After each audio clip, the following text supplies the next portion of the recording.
group. You probably get them other places too. It's called a BME280. It actually measures absolute barometric pressure, so it's not a relative sensor. It actually measures altitude. It has a temperature sensor and a humidity sensor too. It has to have temperature because temperature affects air pressure so much. It has to be used internally in the compensation algorithm. So, and this basically has a I2C interface. I believe that instead of I2C interface. So you can talk directly to it, and you send it little commands, and it gives you back information about the air pressure in whatever units that you want. So I thought, what can I do with this? Well, I can build a weather station and watch the barometric pressure change, but maybe instead I could build like an airspeed indicator.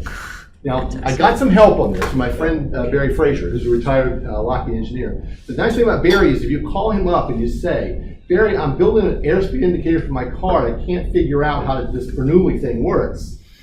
He doesn't say, as you really should, why the hell would you want to do that?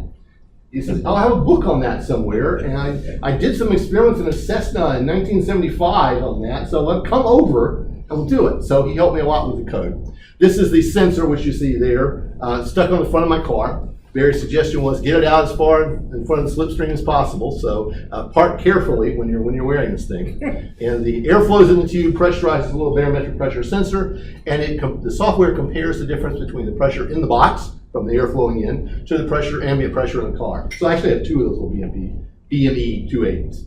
So I decided I have no real way to calibrate this. So I thought, well, what I'll do is GPS will give you altitude.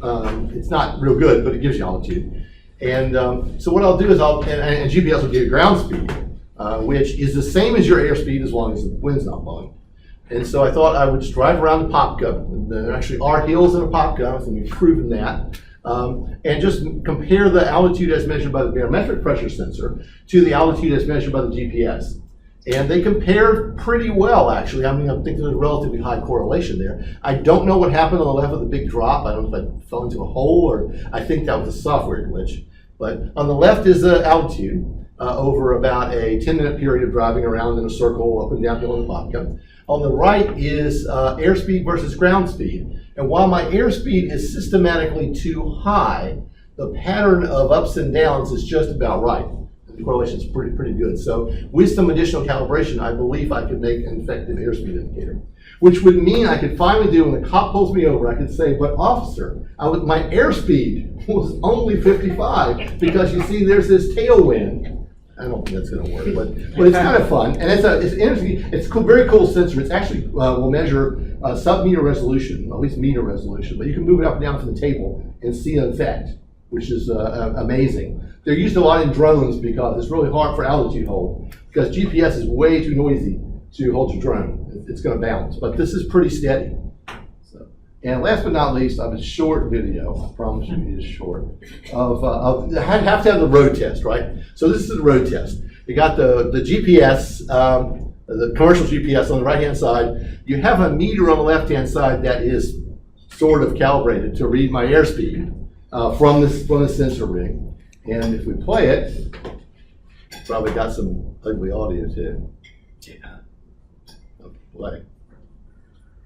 There we go. So we're doing, you can start to see we're doing 45-ish there and 45-ish there. And you get the exciting, view down the road. So 40-ish, we're doing 40-ish. There you go. And I think this day was raining, was probably some wind too. So I don't know that we actually got a. Yeah, now we're going into the wind. Wind's about 60 because I'm still only doing 45. I'm driving an old man. I only do 45. So anyway, that's your road test. But basically, so the fun sensor to play with, it's really easy to program. There's an Adafruit library that comes with it that knows how to talk to it. It probably has a lot of commands I'm not using. The hardest thing I did was, which Barry helped me with, was like unit conversion from kilopascals to PSI and various unit conversions. The formula is not too complicated, and the pitot thing just as works in aircraft. It works. So I no longer have to worry about reaching stall speed in my car and falling and crashing into a ball of flame. Any questions? Okay, thanks a lot.